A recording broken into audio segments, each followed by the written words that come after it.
पौराणिक कथाओं में सृष्टि की रचना का वर्णन अत्यंत गहन और रहस्यमय है।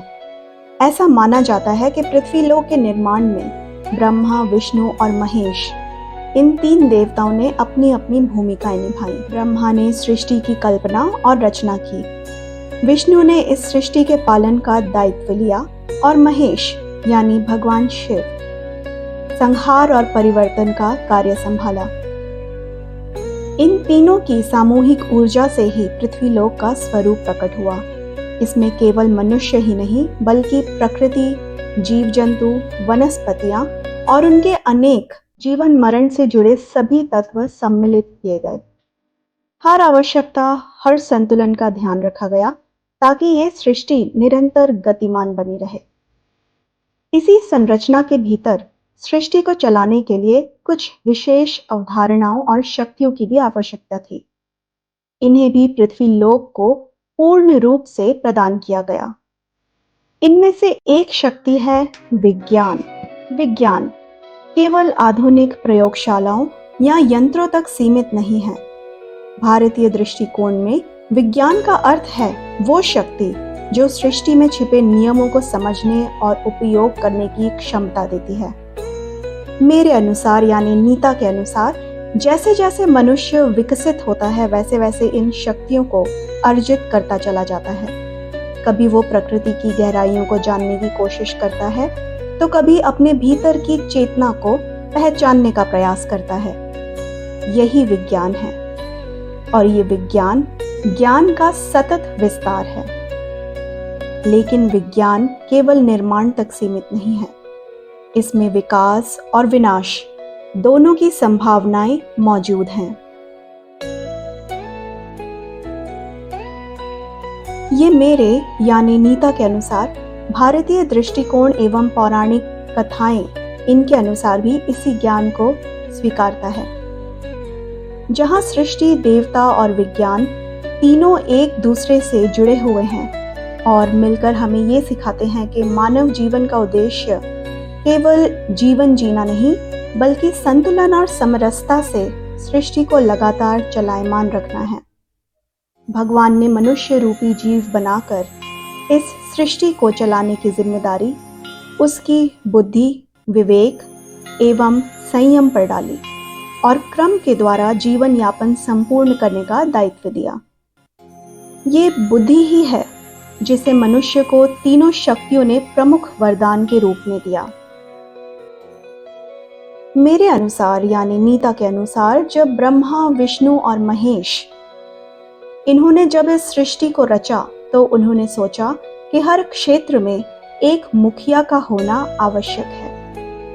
एक ऐसा मुखिया जो विभिन्न गुणों और शक्तियों को संतुलित रख सके।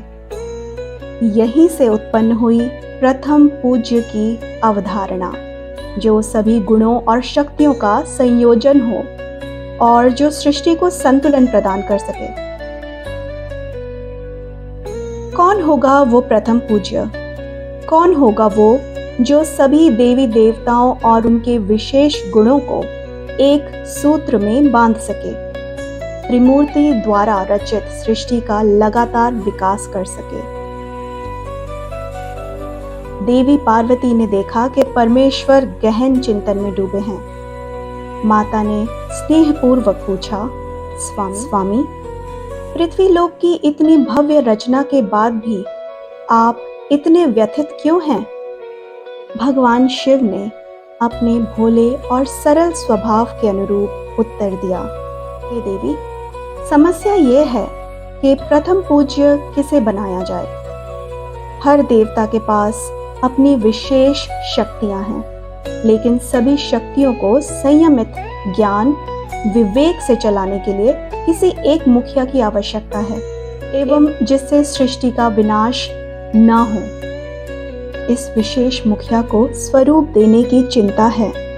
इस विचार से माता पार्वती ने अपने दिव्य तेज से एक बालक की उत्पत्ति की। वो बालक असाधारण तेज और शक्ति से युक्त था।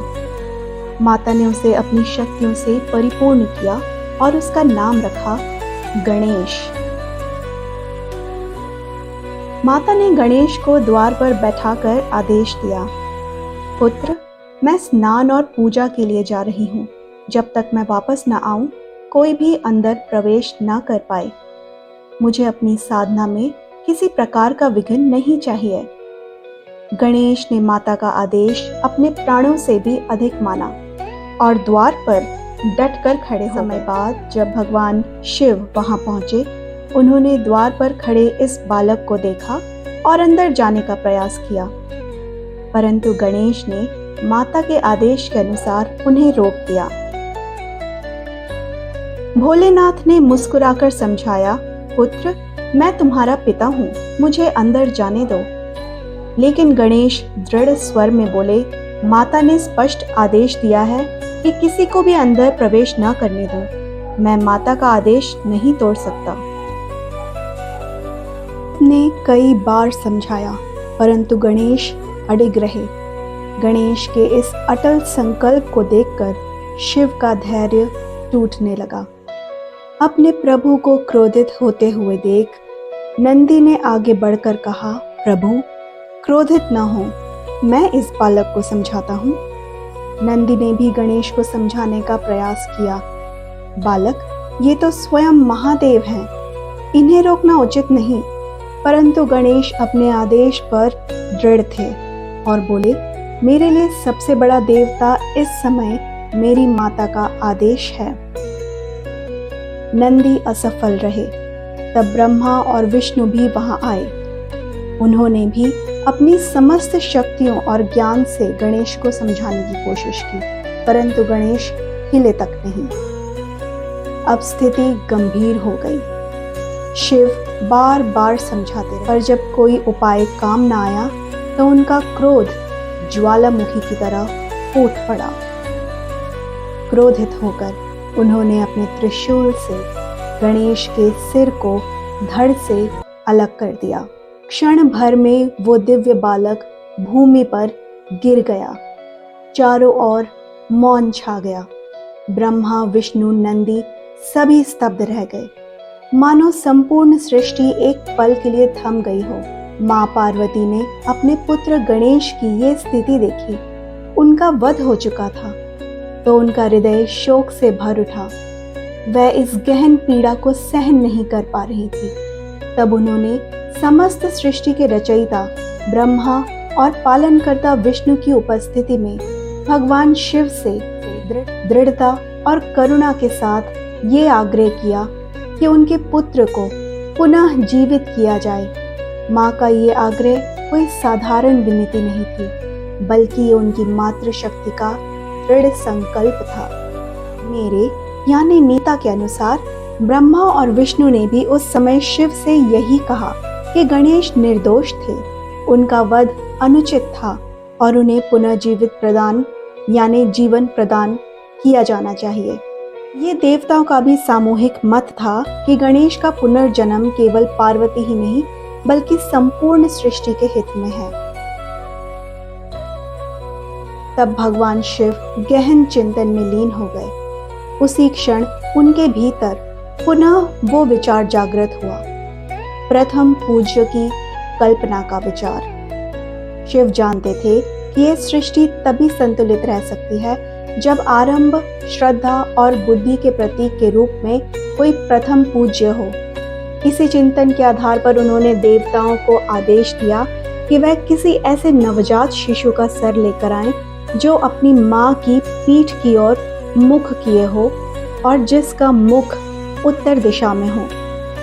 मेरे अनुसार प्रभु शिव के लिए ये कोई संयोग नहीं था। वे जानते थे कि ये संकेत केवल एक विशेष बालक की ओर इंगित कर सकता है। हथनी का वो शिशु जो अभी अभी इस संसार में जन्मा था, शिव का ज्ञान सर्वज्ञ है। वह समझते थे कि प्रथम पूज्य का स्वरूप किसी एक साधारण शरीर में सीमित नहीं हो सकता। हथनी का ये बालक प्रकृति या ये कहें हथनी की यह बाल प्रकृति अनोखी देन थी। उसका सिर अन्य सभी जीवों से बड़ा और विशिष्ट था।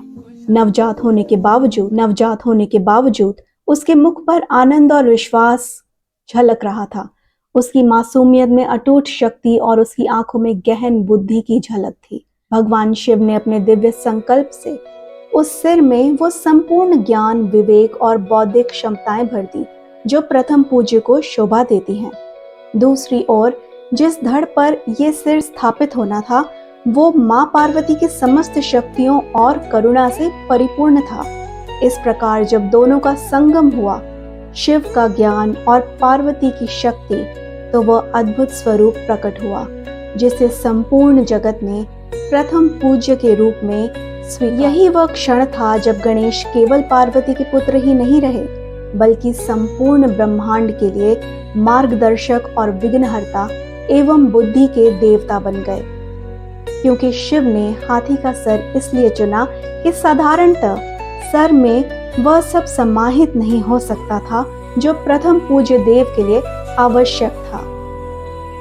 मां पार्वती द्वारा निर्मित बालक के धड़ पर जब शिव ने हाथी का मस्तक स्थापित कर उसमें जीवन का संचार किया, तो उस दृश्य को देख ब्रह्मा, विष्णु, मां पार्वती और समस्त देवगण विस्मित रह गए। सभी सोच में पड़ गए कि भगवान शिव ने माता पार्वती के पुत्र गणेश को कितना अद्वितीय स्वरूप प्रदान किया है। कुछ समय पश्चात ब्रह्मा, विष्णु और महेश ने सभा बुलाकर प्रथम पूज्य की संकल्पना को साकार करने का निर्णय लिया। इसमें सबसे प्रमुख स्थान बुद्धि और बौद्धिक सामर्थ्य को दिया गया, क्योंकि अन्य देवी देवता अपनी अपनी विशिष्ट शक्तियों से तो पहले ही परिपूर्ण थे। मेरे मानसिक द्वंद्व के अनुसार अब ये प्रश्न उठता है कि हाथी का सर ही प्रथम पूज्य के लिए क्यों चुना गया। मेरे अनुसार भगवान गणेश का हाथी का सर गहन प्रतीकात्मक अर्थ लिए हुए, जैसे कि विशाल कान। हाथी के कान बड़े होते हैं जो मीलों मील दूर की आवाज सुनने में सामर्थ्य होता है। दूरदृष्टि से भरी पैनी आंखें जो मीलों मील की दूरी देखने में भी सक्षम होती हैं। विशाल मस्तिष्क। हाथी का बड़ा मस्तक बुद्धिमत्ता, धैर्य और स्मृति का प्रतीक है। जब शिव ने गणेश को हाथी का सर प्रदान किया तो ये अहंकार और नाश, दैवीय चेतना के जागरण का संकेत था। हाथी का मुख त्रिकोणाकार होता है जो खुलने पर चतुर्भुज का रूप धारण करता है, एवं हाथी शाकाहारी भी होता है, जिससे प्रकृति में उपस्थित जीव जंतुओं को किसी हानि का भय नहीं होता। दांत। श्रृंगार के रूप में दो बड़े दांत विशेष रूप से सूंड के दोनों तरफ स्थापित होते हैं, जो गणेश को गणपति का विशेष रूप देते हैं। और सूंड द्वारा विशेष कार्यों को पूरा करने की अद्वितीय शक्ति दी गई है। दिमाग से दिए हुए कार्य को सूंड के द्वारा करने की शक्ति, जिससे शरीर के बाकी अंग अपने अपने कार्य करने के लिए स्वतंत्र रहते हैं। सूंड रूपी विशेष अंग जो दिमाग से सीधे कार्यरत एवं प्रभावित होता है, किसी और जीव जंतु में नहीं होता। ये सूंड किसी भी कार्य को संपूर्ण कर सकती है। इस तरीके से शिव की कल्पना प्रथम पूज्य के लिए हाथी के बच्चे के सर पर समाहित होती है। पौराणिक कथा के अनुसार त्रिमूर्ति द्वारा प्रथम पूज्य के लिए सर्वश्रेष्ठ का परीक्षण किया गया, जिसमें सभी देवी देवताओं और गणों को आदेश दिया गया कि वह संपूर्ण सृष्टि की परिक्रमा करें। जो सबसे पहले लौटेगा वही प्रथम पूज्य कहलाएगा और सृष्टि में किसी भी कलेश या निर्णायक माना जाएगा।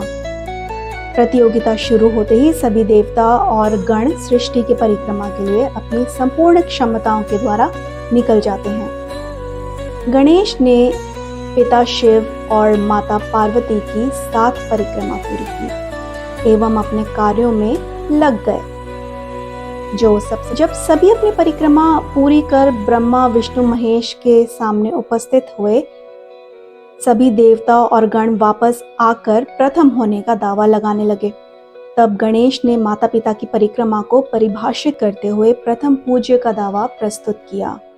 गणेश ने अपनी तार्किक बुद्धि से ब्रह्मा, विष्णु, महेश, माँ सरस्वती, माँ लक्ष्मी, माँ पार्वती एवं सभी देवी देवताओं एवं गणों को उन्हें प्रथम पूज्य चुनने के लिए विवश किया एवं प्रथम पूज्य होने का अधिकार पाया।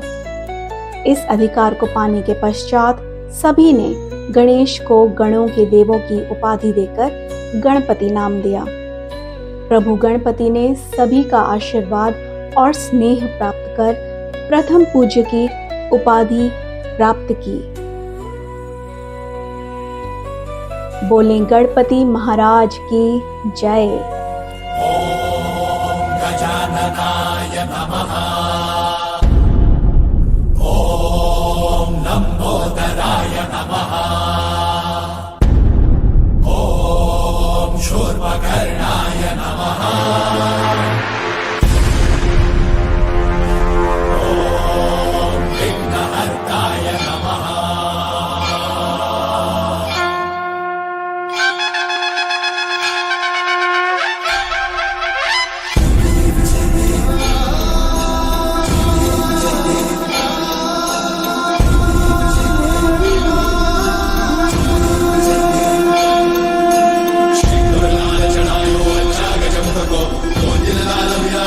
गौरी हर को आंगलिये गुड़ लड्डू साई सुरवर को महिमा कहे न जाए लागत हो पद को। जय देव जय देव जय जय श्री गणराज विद्या सुरनाथ नायक की गण गण